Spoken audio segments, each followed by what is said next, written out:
اعوذ باللہ من الشیطان الرجیم بسم اللہ الرحمن الرحیم الحمدللہ رب العالمین والصلاة والسلام علی سید الانبیاء والمرسلین وخاتم النبیین اللہم صلی علی سیدنا و مولانا محمد سید الابرار و نور الانوار و سر الاسرار۔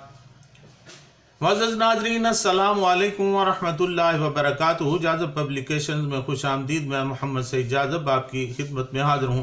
تعلیم القرآن کا سلسلہ جاری ہے اور میں آپ کی خدمت میں سورہ بقرہ کی تفصیلات و تشریحات پیش کر رہا ہوں۔ آج کی نشست میں سورہ بقرہ کی آیت نمبر 272 اور 273 شامل ہے۔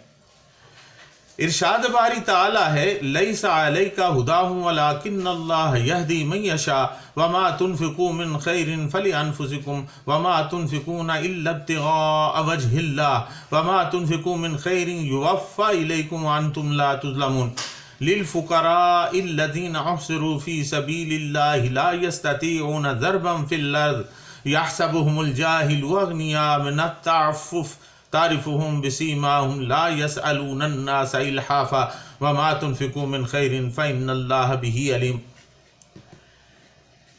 تم پر ان کی ہدایت کی ذمہ داری نہیں بلکہ یہ کام اللہ تعالیٰ کا ہے۔ وہ جسے چاہتا ہے ہدایت فرما دیتا ہے، اور تم جو کچھ بھی اچھی چیزوں میں سے خرچ کرتے ہو وہ تمہارے اپنے ہی لیے ہے، اور تم نہ خرچ کرو مگر اللہ تعالیٰ کی توجہ حاصل کرنے کے لیے، اور اچھی چیزوں میں سے جو کچھ تم نے خرچ کیا اس کا پورا پورا بدلہ تمہیں دیا جائے گا، اور تم پر ظلم نہیں کیا جائے گا۔ تمہارے مال کے خصوصی حقدار وہ ہیں جو حاجت مند ہیں اور اللہ تعالیٰ کی راہ میں گھر چکے ہیں اور ملک میں کہیں چل پھر نہیں سکتے، یعنی تبلیغ و جہاد یا کسی اور مجبوری کی وجہ سے۔ ناواقف انہیں دولت مند خیال کرتا ہے اور ان کے صبر اور سوال نہ کرنے کی وجہ سے، لیکن تم انہیں ان کی علامتوں سے پہچان لوگے۔ وہ لوگوں سے لپٹ کر نہیں مانگتے، اور ہر اچھی چیز جو تم اللہ تعالیٰ کی راہ میں خرچ کرتے ہو وہ اسے خوب جانتا ہے۔ لیس علیک ھداھم ولکن اللہ یہدی من یشاء، تم پر ان کی ہدایت کی ذمہ داری نہیں بلکہ اللہ تعالیٰ جسے چاہے ہدایت دے دیتا ہے۔ ناظرین، مومنین کی ذمہ داری ارشاد و تبلیغ تک محدود ہے، لہٰذا ہم اپنی بات منوانے کے لیے لوگوں کو مجبور نہ کریں بلکہ ان کی ہدایت کے لیے دعا کرتے رہیں۔ اگر وہ انکار کرتے ہیں تو زیادہ اصرار نہ کریں بلکہ انہیں بار بار کے انکار کے گناہ سے بچنے کے لیے کچھ دیر کے لیے چپ ہو جائیں۔ یہ اللہ تعالیٰ کی مرضی ہے، وہ جسے چاہے ہدایت دے دیتا ہے۔ کچھ لوگ مسلسل انکار کی بنا پر وہاں تک چلے جاتے ہیں جہاں سے ان کے لیے ہدایت کی طرف آنا ناممکن ہوتا ہے۔ اس لیے مقام ناواپسی یعنی پوائنٹ آف نو ریٹرن سے لوگوں کو بچانا مبلغین کا فرض ہے۔ ناظرین، ایک سوال عام کیا جاتا ہے کہ کیا صدقہ غیر مسلمانوں کو دیا جا سکتا ہے کہ نہیں؟ انصار کے رشتہ دار اسلام نہیں لائے تھے اور انصار ان کی امداد کرنا چاہتے تھے، لیکن اس خیال سے نہ کرتے کہ وہ مسلمان نہیں ہیں، اور خود رسول کریم صلی اللہ علیہ وسلم نے بھی مسلمانوں کو حکم دیا کہ وہ مسلمان فقراء کو ہی صدقہ دیا کریں۔ چنانچہ حکم دیا گیا کہ نہیں، ان کے کفر کی وجہ سے ان کو بھوکا مرتے دیکھتے رہنا آپ صلی اللہ علیہ وسلم کی رحمت کے خلاف ہے۔ اس کے بعد مسلمان غیر مسلموں کو بھی صدقہ دیتے رہے، لیکن خیال رکھنا چاہیے کہ یہ نفلی صدقات و خیرات کا حکم ہے۔ فرض اور واجب صدقات مثلاً زکوٰۃ اور صدقہ فطر صرف مسلمان فقراء کو ہی دیے جا سکتے ہیں۔ اور یہ بھی یاد رکھنے کی بات ہے کہ اسی ضمن میں قربانی کا گوشت بھی ہے۔ قربانی کا گوشت بھی مسلمان کو ہی دیا جا سکتا ہے۔ वमा तुनफिकू मिन खैरिन फलिअनफुसिकुम वमा तुनफिकून इल्ला इब्तिगा वजहिल्लाह, और तुम जो कुछ भी अच्छी चीज़ों में से खर्च करते हो वो तुम्हारे अपने ही लिए है, और तुम ना खर्च करो मगर अल्लाह ताला की तवज्जो हासिल करने के लिए। यहाँ ख़ास तौर पर उन मोमिनीन के अमल को सराहा गया है जो अपने अम्वाल अल्लाह ताला की तवज्जो हासिल करने के लिए खर्च करते हैं। दरअसल अल्लाह ताला की रज़ा की तलाश और उसकी तवज्जो का असूल ही मकसूद मोमिन है। चुनांचे हम अपने अम्वाल में से तय्यब यानी पाकीज़ा और अच्छे माल खर्च करके अपने रब की तवज्जो और रज़ा हासिल कर सकते हैं। यही वजह है कि सहाबा इकराम रज़ी अल्लाह अन्हुम एक दूसरे से बढ़कर अपना माल अल्लाह ताला की राह में खर्च करते थे। वमा तुनफिकू मिन खैरिन युवफ़ा इलैकुम व अंतुम ला तुज़लमून, और अच्छी चीज़ों में से जो कुछ भी तुमने खर्च किया उसका बदला तुम्हें दिया जाएगा और तुम पर जुल्म नहीं किया जाएगा। यानी अगर तुम अल्लाह ताला की राह में खर्च करोगे तो उसकी खुसूसी तवज्जो और रज़ा का इनाम तुम्हें मिलेगा। मज़ीद ये कि वमा तुनफिकू मिन खैरिन फलिअनफुसिकुम, तुम जो कुछ भी उसकी राह में खर्च करते हो वो तुम्हें अपने लिए, तुम्हारे अपने लिए ही है।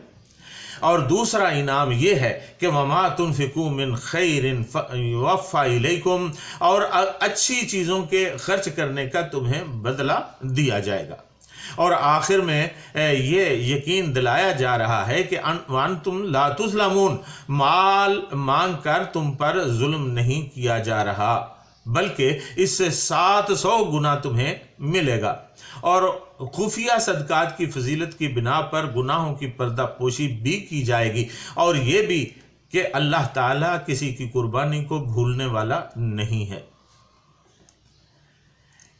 लिलफुकराइल्लज़ीना अहसिरू फी सबीलिल्लाहि ला यस्ततीऊना ज़रबन फिल अर्ज़, जो हाजतमंद हैं और अल्लाह ताला की राह में घिर चुके हैं और मुल्क में कहीं चल फिर नहीं सकते। यूं तो हर सवाली की हाजत रवाई नेक काम है, लेकिन खुसूसी हकदारों में पहला हक उन लोगों का है जिनके बारे में अल्लाह ताला ने यहाँ फरमा दिया है, यानी वो लोग जो जहाद और तबलीग या अल्लाह ताला के लिए ऐसी मसरूफियात में लगे हुए हों और उनके लिए कस्ब मुआश का वक्त है नजर आए। उनकी निशानी यह है कि वो शरीफ नफ्स गैरतमंद बंदे हैं, भूखे होंगे लेकिन हाथ उठाकर सवाल नहीं करते। यहसबुहुमुल जाहिलु अगनिया मिन तारिफुहुम बिसीमाहुम, नावाकिफ उन्हें दौलतमंद ख्याल करता है उनके सब्र और सवाल ना करने की वजह से, लेकिन तुम उन्हें उनकी अलामतों से पहचान लोगे। इसलिए आप सल्लल्लाहु अलैहि वसल्लम की जिम्मेदारी है कि उन्हें तलाश करें और उनके घर खुद इमदाद पहुँचाएँ। अल्लाह ताला ने उनकी आदत शरीफा का खुसूसी तौर पर जिक्र फरमाया, ला यसअलून अन्नास इल्हाफा, कि वो लोगों से लिपट कर सवाल नहीं करते। इन्हीं में गरीब करीबी रिश्तेदार भी शामिल हैं जो गैरतमंद होने की वजह से सवाल नहीं करते, उन्हें देने का दुगना सवाब मिलता है, हत्ता कि बीवी खामद को भी सदका कर सकती है। मशहूर साहबी हजरत अब्दुल्ला बिन मसूद रज़ी अल्लाह तआला अन्हु की ज़ौजा मोहतरमा एक दफ़ा सरकार कायनात सल्लल्लाहु अलैहि वसल्लम के पास आई और पूछा कि वो अपनी कमाई से किसी गरीब को सदका देना चाहती हैं, लेकिन अपने खामद जनाब अब्दुल्ला बिन मसूद रज़ी अल्लाह तआला अन्हु से ज़्यादा कोई गरीब आदमी नज़र नहीं आता, क्या मैं उसको सदका कर सकती हूँ? तो हुजूर सल्लल्लाहु अलैहि वसल्लम ने फरमाया, बेशक इसका दोहरा सवाब है, एक सदका करने का, दूसरा कराबत की पासदारी करने का। हुजूर सरवर कायनात सल्लल्लाहु अलैहि वसल्लम के अहद हुमायूं में 300-400 के करीब ऐसे मुहाजिर थे जिनके पास न माल था, न अहल और ना सर छुपाने के लिए झोंपड़ा। वो बारगाह रिसालत में हाजिर रहते और जिस काम के लिए हुक्म मिलता उसकी तामील करते। जब कहीं सराया भेजने, सराया कहते हैं फौज के एक दस्ते को भेजने की ज़रूरत होती, बिला ताअम्मुल हाज़िर हो जाते और जब फारग होते तो कुरान याद करते और सुन्नत नबवी सल्लल्लाहु अलैहि वसल्लम हिफ्ज़ करते। उनकी रिहाइश के लिए मस्जिद में ही हुजूर सल्लल्लाहु अलैहि वसल्लम ने एक छप्पर बनवा दिया था। फ़क्र व तंगदस्ती के बावजूद इज़्ज़त नफ्स और ख़ुददारी का ये आलम था कि किसी के सामने हाथ फैलाना तो गोया ये लोग जानते ही नहीं थे, जैसे गुजरती खामोशी और सब्र से गुजार देते। अल्लाह ताला ने इस आयत के ज़रिए मुसलमानों की तवज्जो उनकी तरफ मबजूल कराई, लेकिन यह हुक्म उन्हीं के साथ मखसूस नहीं। अब भी जो हजरात इस खिदमत में मशगूल रहते हैं और कस्ब माश के लिए वक्त नहीं निकाल सकते, उनके लिए यही हुक्म है। नाज़रीन, अमूमन पेशावर गदागर लिपट कर सवाल करने वाले होते हैं और बड़े इसरार से मांगते हैं। इस्लाम उन्हें खैरात देने से मना नहीं करता, लेकिन उनकी हौसला अफजाई भी नहीं करता। जहाँ तक भीख मांगने वाले का ताल्लुक है, हजूर अकरम सल्लल्लाहु अलैहि वसल्लम ने उसकी मजम्मत फरमाई है। हज़रत अबू हुरैरा रज़ी अल्लाह ताला अन्हु से मरवी है कि रसूल करीम सल्लल्लाहु अलैहि वसल्लम ने फरमाया कि अगर कोई शख्स हर सुबह लकड़ियाँ चुनकर पीठ पर लाए और उसकी कीमत से जो मिले उससे सदका भी करे और ख़ुद भी खाए, ये उससे बेहतर है कि लोगों से मांगता फिरे, किसी का दिल चाहे तो कुछ दे दे और चाहे तो इनकार कर दे। आका दो आलम सल्लल्लाहु अलैहि वसल्लम का एक और इरशाद है कि जो आदमी लोगों से माल जमा करने के लिए भीख मांगता है वो अंगारे जमा कर रहा है। थोड़े अंगारे जमा करे या ज़्यादा, यह उसकी मर्जी है। इसलिए आपके सदकात व खैरात के सही हकदार वो गैरतमंद, गरीब, मिस्कीन, हाजतमंद हैं जिन्हें मांगते हुए शर्म आती है। अगर आपका ये हक उन तक पहुँचा, आप खुद उन तक पहुँचाएँ तो ये ऐसी नेकी है जिसका अजर बेहिसाब है।